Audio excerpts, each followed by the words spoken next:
Welcome back. Now, the South African mediascape has been captured by a coalition of right-wing and neoliberal forces with key online publications firmly under neoliberal control. Now, that's according to an opinion piece that was recently penned by the co-founders of the Pan-African Institute of Socialism, political activist Phillip Dexter and Roscoe Palm. Now, in it, they allege that some South African media outlets have been captured by neoliberal forces. Now, you'd remember we spoke to Phillip Dexter on Friday, but now we are joined by a managing partner at AmaBhungane, Sam Soul, who has a right of reply on this particular story. Sam, good morning, and thanks so much for speaking to us here on Morning Live. Good morning, Sakina. So, Sam, first and foremost, I'm sure you saw the interview with Phillip Dexter. And might I ask, what about the interview stood out for you that you felt the need to respond to first? Look, I think Mr. Dexter's interventions really turn on a series of falsehoods. And I'm going to deal with about 7 of them. Falsehood number 1 was that we alleged, that's AmaBhungane alleged, that New Frame, the publication that this story is all about, was funded with dirty money and that it included Chinese state funding. But we never said that. Falsehood number 2 was that we alleged that Dexter's Pan-African Institute for Socialism was Chinese funded. We never said that either. And in addition, we carried Dexter's comment that PAIS had nothing to do with China. Dexter used these 2 untruths to explain why he started to look at AmaBhungane's funding. And in doing that, he obscures the real reasons for his attack on us. And I say that because what our article was actually about was trying to understand the reasons for the closure of New Frame, which we actually regarded as a loss to media diversity in South Africa, and which put nearly 30 media workers out of jobs almost overnight. And Dexter's sleight of hand is important because AmaBhungane's funding has never been a secret, unlike New Frame's. If you go to their website, their funders are not disclosed anyway. Our website, on the other hand, discloses the names of every donor that gives more than 10,000 Rand in a year. We have a published funding policy which stresses that we don't take money from governments or their proxies, nor do we take corporate funding, nor do we take funding for specific stories or story areas, nor may any single donor provide more than 20% of our budget. So our funding has always been open to scrutiny. And it's only Dexter's unexplained need to retaliate for a story that barely mentioned him that seems to provoke this sudden interest in our funding. Falsehood number 3, Dexter alleges that we're funded via various front organizations of the US State Department. That's another sleight of hand. None of the philanthropies that give us money can be said to be fronts for the US State Department. There were 2, I think, that he mentioned. Luminate, that forms part of the Omidyar group, and they, for instance, funded The Intercept, the US publication The Intercept, on the back of leaks from Edward Snowden to expose the extent of US global surveillance. Now, that's not this US establishment's favorite person. The other one that he mentioned, the Open Society Foundation, has had an office and governance structures in South Africa since 1993. And they've really funded an extraordinary array of public benefit organizations, from the Treatment Action Campaign to Corruption Watch, for instance, which was brought to life by COSATU. Both of these foundations have independent boards, and neither these 2 funders nor any of our other donors exercise influence over AmaBhungane's work, beyond ensuring that we account for the money they give us. Falsehood number 4 is that we're advancing an imperialist agenda. And Mr. Dexter and his co-author made no attempt to test our actual publication record. And he would be hard-pressed to find anything on our body of work that could be remotely considered beholden to US interests. Falsehood number 5 is that George Soros, who founded and funded the Open Society, Mr. Dexter called him one of the most reactionary people that one can find politically. And that's just really, gross exaggeration, hyperbole.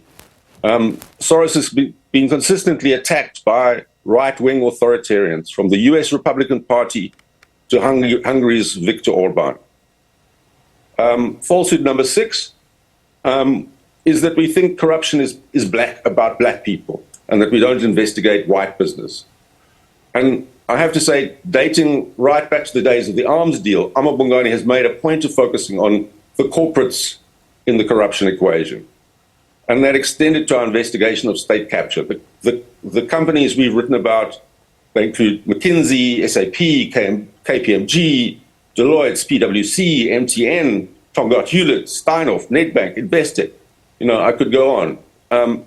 And we've also been at the forefront of lobbying for greater corporate transparency, from access to share registers to making companies disclose their beneficial ownership structure. The last one I'll mention, falsehood number 7, the suggestion that we were part of these strange sponsored meetings with the US ambassador that Mr. Dexter mentioned. We weren't.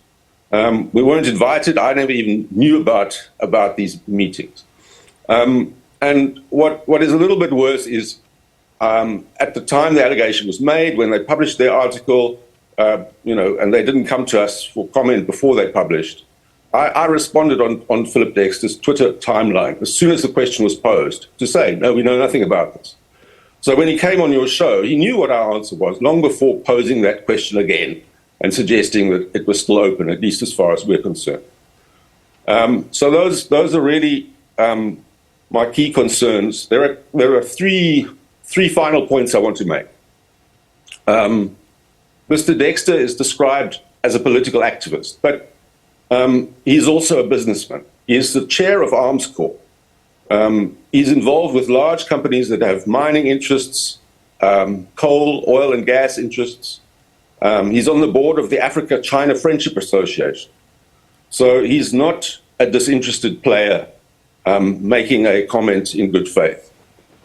Secondly, I think this is a deliberate attack on independent media outlets to divert attention from the closure of another media outlet and why that was allowed to happen.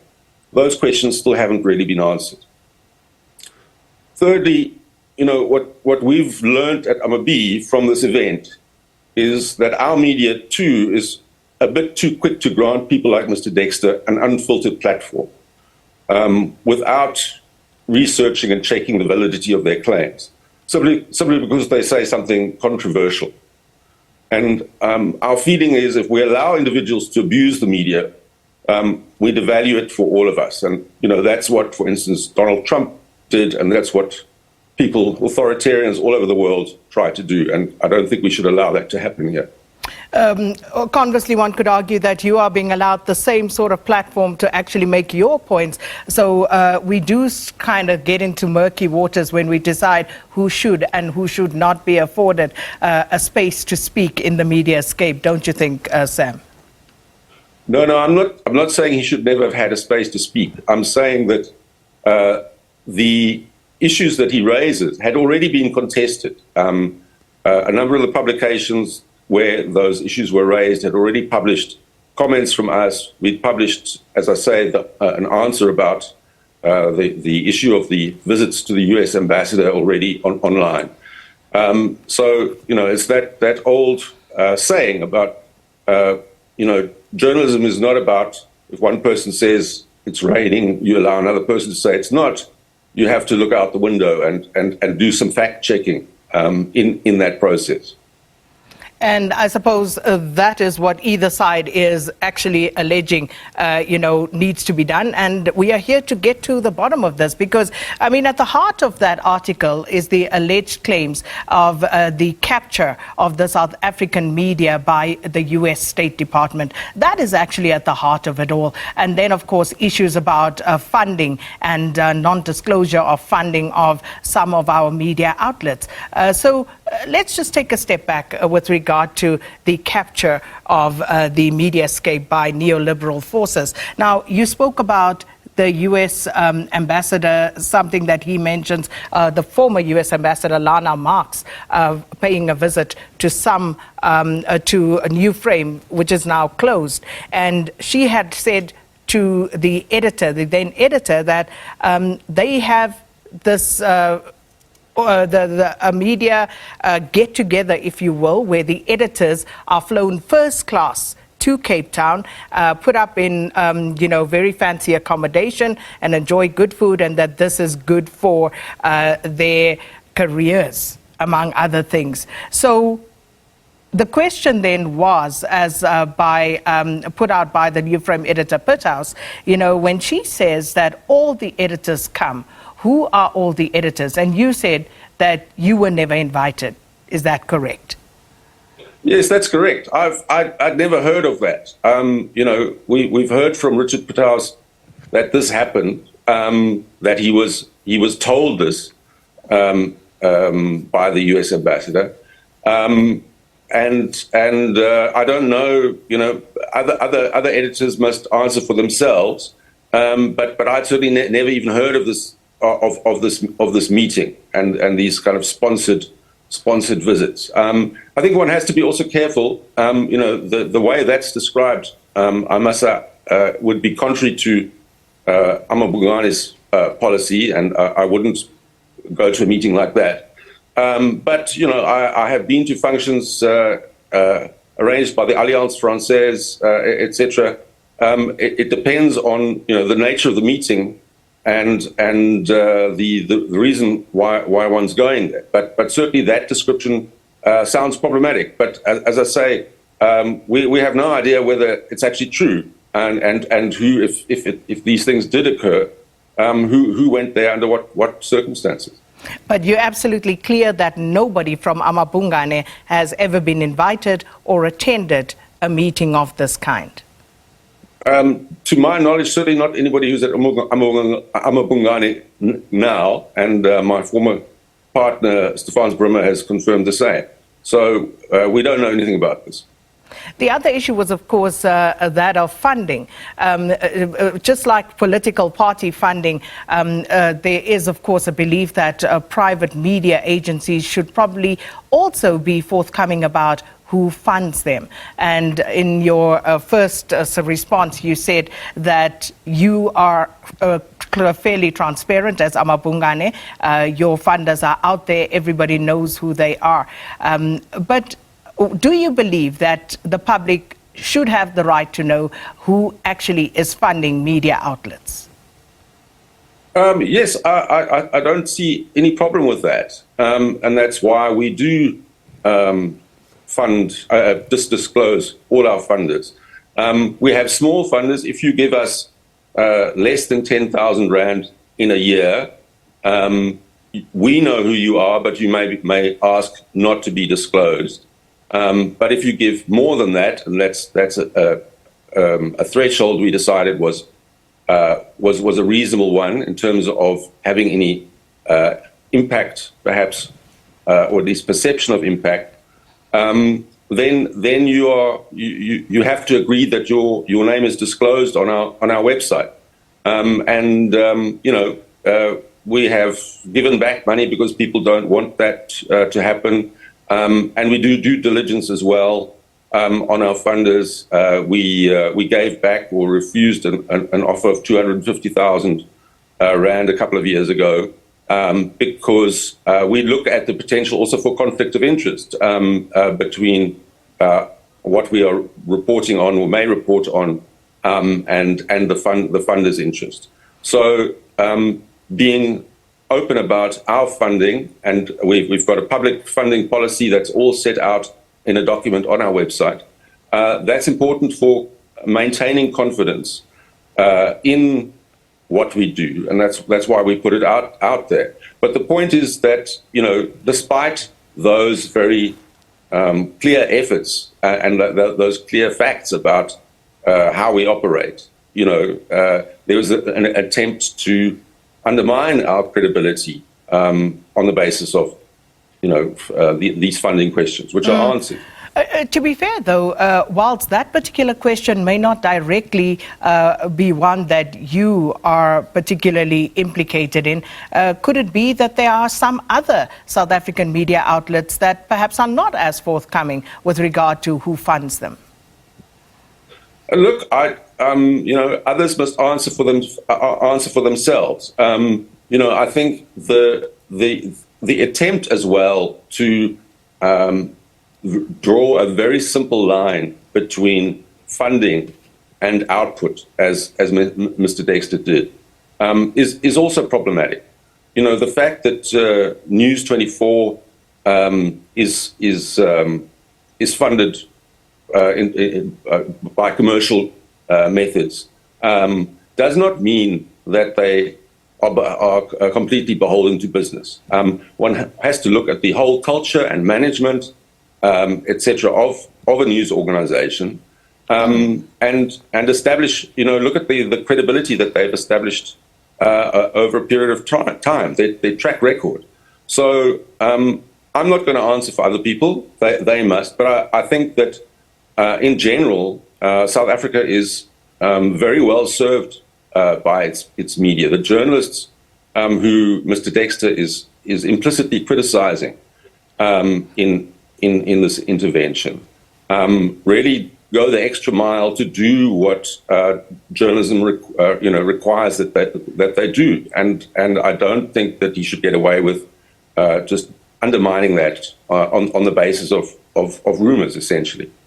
So you are setting the record straight, but I must just ask you, Sam, speaking about that line, the link necessarily between who funds a media organization and ultimately the narrative that is espoused through the media outlet. You speak of, News 24 and the fact that because they are funded by X doesn't necessarily mean that it's going to be that they would report in a certain manner on certain things. But one could argue that with the new age, that is exactly what was thought and basically how they were treated on the South African media landscape. Yes, but I think that, the evidence that we had from quite some time before the Zondo Commission, but which came out very strongly in the Zondo Commission, and that was real evidence and testimony, was that, the New Age and ANN7 were set up with a particular political imperative in mind. And that political imperative intruded on, journalism standards and ethics. There were journalists at both of those places that tried to do good journalism and did. But I think the problem was that the kind of the baseline was that there was a political objective involved, and that political objective did override the journalism in many cases, and that was the basis for the criticism of ANN7 and the New Age. Could not one make similar critiques of other publications? Hence, I suppose, this one that speaks of a neoliberal capture of certain media outlets because of exactly that, who funds them and, of course, who owns them. Well, we're a non-profit, so we're not owned by anyone. Yes, look, one can make a critique. Nobody is saying that the angles taken by particular media on particular stories, etc., should not be subject to criticism and debate. But I think we're getting away from why this happened and what it was all about.